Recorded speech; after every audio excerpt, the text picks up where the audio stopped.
Ooh, what's up guys, and welcome to our LBA Team Analysis Season 7. Yeah, second league. Hey, yeah, I really was trying to overdo myself with the intros. We'll see whether or not I keep those lengthy intros, depending on if you watch them or not. Kind of feel that 1 minute might be pushing it by a few seconds. But yeah, that said, LBA is... Whoops, that was my bear. Stellar. No, really, that LBA was my first league I was actually joining, and it was back in Generation 6, while they were Season 5, Generation 5, I was going to say. Really love this league, really love the people here, and it's a free draft league, which means that teams can get pretty darn broken. But with this generation, it's not that simple. A lot of good Pokemons are in the game already, and since the game has changed quite slightly here, we have a lot of options to actually do really well here. So I joined this league really late in Season 5 and was actually doing well enough to actually become in the final. Lost to Tid there, which was really, or no, Porno Math, actually. And then in Season 6, I lost in the finals too against Ab. So I've been in runner-up twice in this league, and I'm doing semi-well. Looking forward to do a repeat of this, but maybe not lose the finals. I'll definitely promise you guys that we'll provide enough content to at least the finals. Should do really well there, and I do believe my team is enough to solve that. We're definitely aiming this time for actually a water-based rain team. Clearly, you know, when a fire-based rain team sounds dumb, isn't it? But with that, Jesus, with that in mind, though, it's not that simple. I had another player here, of course, Rudy, having the same idea, so I didn't want to ruin his draft at the same time. I was aiming to get my thing, so I didn't want to, since they actually told me before that was what I was aiming for, I wasn't sure whether or not I should do it, but since it wanted Politoed over Pelipper, I felt, you know, I have a chance of pulling this off, and even if not, I still get to use it with Mega Swampert, which was actually the thing I really wanted to. I kind of felt that Mega the Energy is a Pokemon I really wanted to use, but at the time there, it was not in my team planner. While it was released for actually this league starting off with drafting, I decided against it and actually going with my original plan, which actually didn't go too well. It was sniped the hell out of me. I was actually sniped off, I do believe, 3 grass types I really wanted. So I actually fixed here with a lot of things here. I actually drafted, just going to mention this, I had like 4 grass types on my team. I had Roserade, I had Decidueye, I had Virizion, and I probably had one more, who knows. Decided to settle on one another, and I actually was pretty glad with how the team ended up with, though with a few trades in mind. I actually traded off Thunders, for example, this is not a part of my team, which was a missed opportunity there, but at the same time, I really needed to fix the issues of the team. So with that said, let's go over the draft I got. Now, the first Pokemon I snagged was actually Mega Swampert. Now, here's the thing. Mega Swampert is not a common Pokemon in first pick, actually, but I couldn't really risk of getting sniped with this Pokemon and somebody else going for it. So I decided, kinda against my will here, or at least my better judgment, to actually just get it. If I have Mega Swampert, you know, everything else kind of settles. Mega Swampert is a perfect type combination with, of course, the likes of water and ground. Good speed of 70, and with Swift Swim even further beyond.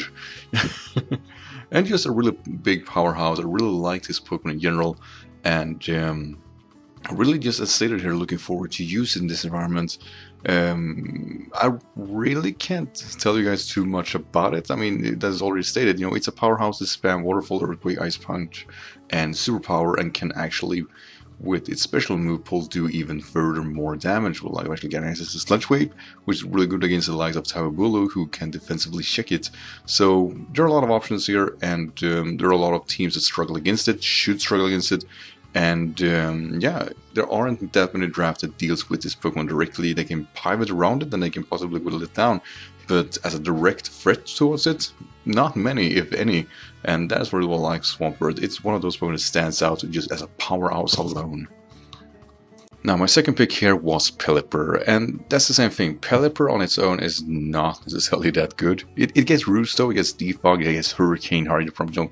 It can do significant amount of damage with a pretty decent special attack of 100, but the reason you get it is because of Drizzle. And it's a Drizzler indeed. It's definitely one of the better ones between him and Politoed. It's very clear due to Roots and U-turn that Pelipper is more desirable.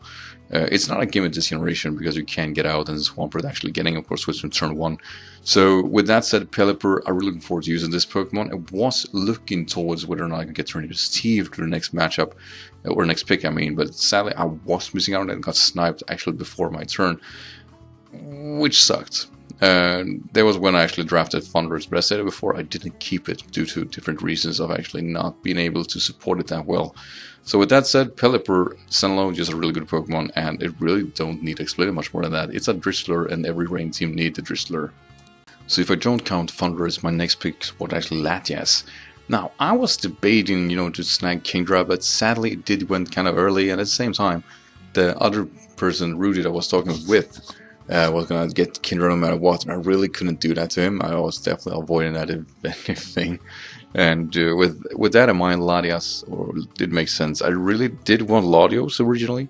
Did kind of go early, which was unfortunate, but Latias makes... it's a defogger too, a very good one at that, a Healing Wish support, and a very, very good C-move user in the likes of Surf and Thunder.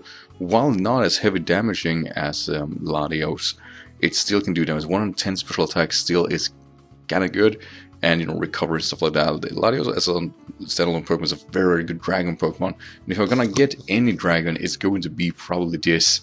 I was aiming towards Dragonite due to Hurricane alone, but in the end of the day, Latias, due to Healing Wish, is a very, very powerful threat that can definitely save me in a tough situation. And trust me, Mega Swampert might actually be forced to take a lot of damage, and having the option to bring him back with Latias is gonna be one of the many perks of my team, so Latias is definitely very welcome to this team, if anything. Now for a bit more of an obscure pick. Now, originally here I actually took Roserade before Forretress. I actually did want in Scizor, but Scizor actually went pretty darn early, so I was basically debating myself whether or not I should get Durant or Escavalier, but then I got with Forretress, and this is a Pokemon I haven't used, like ever, but it has one perk, Rapid Spin, and many more, Stealth Rocks, Toxic Spikes, and Stealth Rocks, I was going to say with Spikes. It gets all the free hazard, which means that I can do whatever I like with this Pokemon. It got decent bulk, and with Rain, it doesn't need to worry as much about, of course, the possible fire damage. So it actually has a decent attack to it, 95. That's enough to actually KO a type of Coco, for example. So it has options. It has strange options, but viable at that. And Forretress as a whole, due to being a slow Volt Switch, you can actually, much like Pelipper with a slow U-turn, give me a lot of momentum to do stuff that could annoy people. And being able to Rapid Spin is one of the major perks, because I do want to stack, and if I'm forced to stack over Defog, I want a Rapid Spin too, which is why this Pokemon is just superb in every way. The next Pokemon I drafted was Florges. Now, one should really mention this when it comes to Rain Team. You really need something to solve Thunder Waves or Paralyzation in general. While Swampert is, of course, immune to Thunder Wave, it is not immune to Paralyzation. The same thing goes with the possible stalling in mind. Toxic stalling is a very, very real thing, and since Swampert doesn't have any recovery on its own, it really relies on a Pokemon that could pivot and solve that for it. Florges is probably one of the best ones to solve this role for it, mainly because it's a Fairy type, making it able to shake the viable things that could go against it, but also, and I really can't stress this enough, Florges has Heal Bell and Wish. Both of them solves this issue primarily, and if I don't want to use Rain, it has access to Stasis, Calm Mind, Moonblast, Giga Drain, Hidden Part Fire, stuff like that. It does a lot of things right. Florges is one of those Pokemons that many people view it as this special defensive threat, but actually has a very respectable special attack of over 110. It's stronger than Gardevoir when it comes to the damage output, which is something to bear in mind. While Gardevoir has many more offensively options, Florges has what I would call a more supportive action in the likes of actually having a more special defense, better bulk overall, and of course, Wish. Primarily Wish passing and better bulk. It solves a lot, and it's going to be very crucial for a lot of matchups, I'm sure. And yeah, just overall, I'm glad having Florges on the team. Now, next pick is a second Rain Sweeper. Now, I was debating Omastar, I was debating special attackers in general, such as Ludicolo, for example. Ending up with Kabutops, another physical threat together with Swampert. And on first glance, that might actually sound kind of dumb. Why would I go for a physical threat if I only solved that already in Switch Swim? Kabutops is a lot stronger this generation. It is... Ugh. It has a better speed than Omastar. Omastar being actually the second of options here to get due to spikes and stuff. And yeah, stuff rocks, toxic spike. Also gets all of it. That's incredible in Shell Smash. But in the end of the day, Kabutops has, with C moves in mind, a very strong capabilities of actually executing team really nicely and actually fairly well with low kick, exits or knockoff, and priority in Aqua Jet. The limitation of this Pokemon aren't really that many, and with Swallow in mind, this Pokemon is a Demonville threat. Much like Swampert here, it does really need support to make sure that it doesn't get wheeled down, which I do believe I saw with both actually Latios and Florius.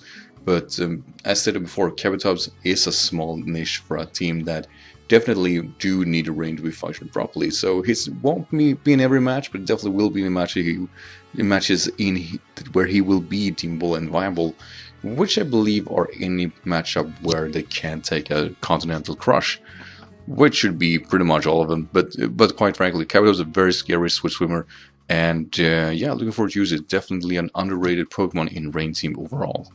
So the pick I took after is the Pokemon that I traded Thunderous Eye for, and that is Buzzwole. Now here's the thing, Buzzwole, outside of being an extremely interesting meme from my side with the mailman and whatnot, Buzzwole is a very good Pokemon. It's a good fighting type. It does well under rain due to actually not being hit as hindering by physical fire damage, which is something really gonna be capitalized on.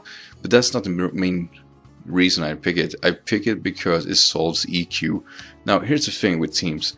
You can either get floaters, which I had plenty of, Thunderous Eye definitely, but in the end of the day they can be ruined by Stealth Rocks, and I don't want to rely on too many floaters and not being able to soak a hit from Earthquake or with a Mold Breaker such as Excadrill for example, who definitely can shake this Pokemon fairly well. So with this in mind, I decided to, this is the better option. This means I don't have to worry about rocks as much. It also means I have a defensive Pokemon that is really pivoting, or not pivoting, it stops pivoting and it stops momentum from the opposing team because of this defensive capabilities. Much like Florius shaking any special defensive Pokemon, Buzzwole does that from almost any defense or physical attacking Pokemon, which means that I have a perfect combo of hits here I can take really well.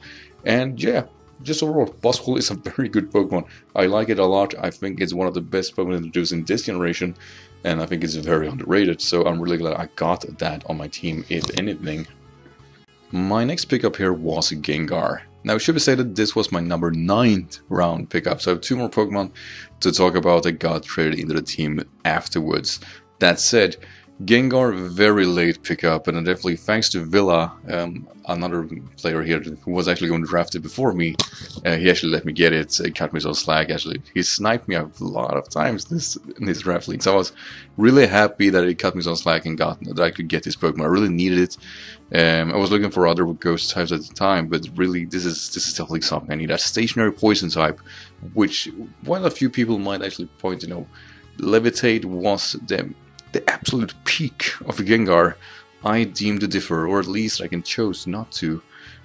Because of Curse Body, I am now suitable to Course Earthquake, which means that Buzzwole is a very nice option.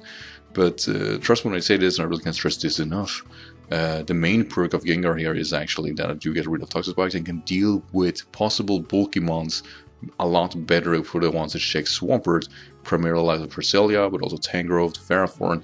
Gengar is a pretty decent switch into those, but also just as a whole, very high special attack and very high speed.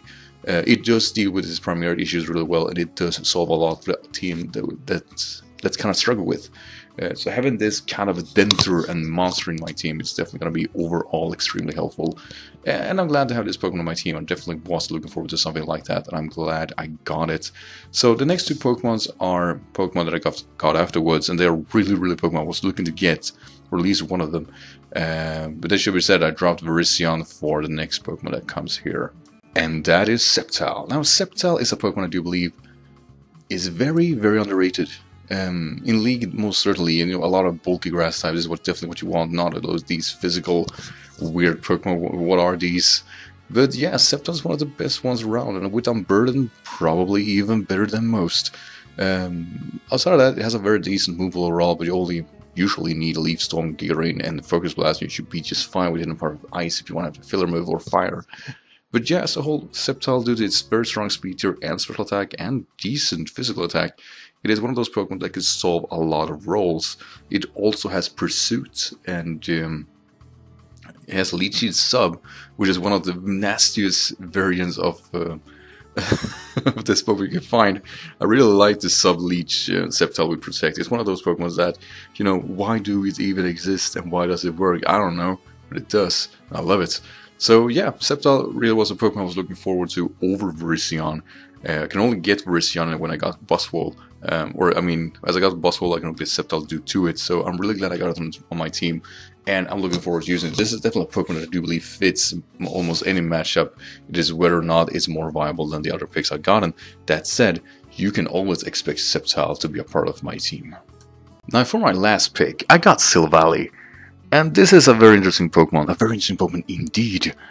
Because you get all the typings with Silvally outside of its normal typing. It has a decent stat total. 95 number stat, that is passable in every way. It's kind of mediocre, but passable. Now, here's the thing with the reasoning behind it. I was talking to a friend of mine called Ikesprite and Leo, or as you guys know, as 6 Feet Hack. You know, could Silvally really be viable here? And yeah, the thing is here, I was lacking so many typings. With drafting rain, you kind of forget about everything else. You don't get him. And at this point, since I actually lost Thundurus to getting Buzzwole, I needed an electric type. I was looking to Electivire, we were looking to Substrike, we were looking to Electros EU, but we had a lot of mons here in mind, and eventually we decided that, you know, they are not really too good. While Substrike and Electivire does pose a threat, and definitely even more now with C-moves, they don't pose enough threats. And that's basically where it comes down to, well, why not get Silvally instead? Because before I actually got the fixtures, Houndoom was also an option, getting the Dark and Fire type into my team, which is always important. I lack a Fire type this time around, I lack a Dark type, I lack Electric type, I lack a lot of things actually now I think about it. So getting Silvally solves a lot. It does bring a specific Pokemon, a specific typing for the matchup, even though the team actually is even weaker to water than one really wants. Silvally can just solve that for me, and that's really important. A lot of people here tend to think Silvally is broken in League, or, you know, it was overpowerful, but it's been proven time and time again that it's passable in PU. That's where it's at. Losing an item to getting a typing does mean that this viability of this Pokemon and the power damage it provides is a lot less. That said, it only is because it needs to be extremely specific what it wants to do, and it hinders basically what it can't do due to it in a tier format, because you can only use one typing. In a league concept, you get all of it. You get all of the typing. You get to be extremely specific what it can do and do a really dedicated role. And I do believe this is helping this Pokemon a lot more than it did in the previous or in the tier format, making it a lot more scarier in a league concept. That said, it is not overpowerful, but it can solve issues for the team that you create for a matchup, and that can never really be more appreciated than, of course, in a team like this. So, with that said, that is the complete draft. And how do I actually view the team? Well, I'm both good and bad. I have a lot of Pokemon that can actually individually do really well. I have Pokemon that could solve a few issues for the individual Pokemon's strength. So, I don't deem this draft as too bad. I will say this though. I missed out on a few Pokemon that definitely would have made this draft a lot stronger. I missed out on the Ferrothorn, missed out on Tangrowth, two Pokemon that solves a lot for this team. I also missed out on Scissor, which I believe with Bullet Punch, you know, with fire and everything in mind, that's a missed opportunity, and it's a very unfortunate one at that. I really like my bug Pokemon to be offensive, so I'm really glad I got Buzzwole to the team. But outside of that, I mean, I get a pretty darn good Pokemon here. We got Florges, which is an incredible strong Pokemon. We get Sceptile, which I really was looking forward to. Well, I missed out on Kingdra and Latios. We do get Latias, which is, while weaker, still as interesting and can definitely solve a lot of issues just as well, if not even furthermore defensively against all of other Pokemons. And we get Gengar. Gengar's awesome, you know, nothing to it. He gets Thunder to smack. That's what I'm trying to say. And just overall, I think the team here and team synergy looks really well. I have a few issues. I'm not going to state them in the video as previously on my VPL bet. I don't see the point of stating, you know, this is the problem with the team, because this will only mean that I can, you know, get that used against me. And it is very, very good that I am aware of my possible issues here and that I possibly could solve them when I face them. That said, though, a major thanks to 6 Feet Hack and Icky Sprite and Ellis, who all helped me draft this team and helped me fix it. Major thanks to Icky Sprite to actually trying to solve the last part there and getting Seal Valley. It made it a lot funnier to use this team, and it's definitely going to be interesting to see how my opponent's team, or how they're gonna approach it and whether or not they're gonna solve it. It can be unpredictable. I like having that edge in my favor. Now that's it, guys. I really hope you enjoy this team yourself. And if you have anything you want to ask me, feel free to do just so. This is primarily for the LBA people who want to know more about my team, since it doesn't mean that the sheet I'm using is enough. You want to see this too. So for that, hey, awesome. Rudy, I see you. See you checking out my stuff. Don't. But anyway, guys, as always, thank you, of course, for watching, and I'll see you next video. Till then, take care.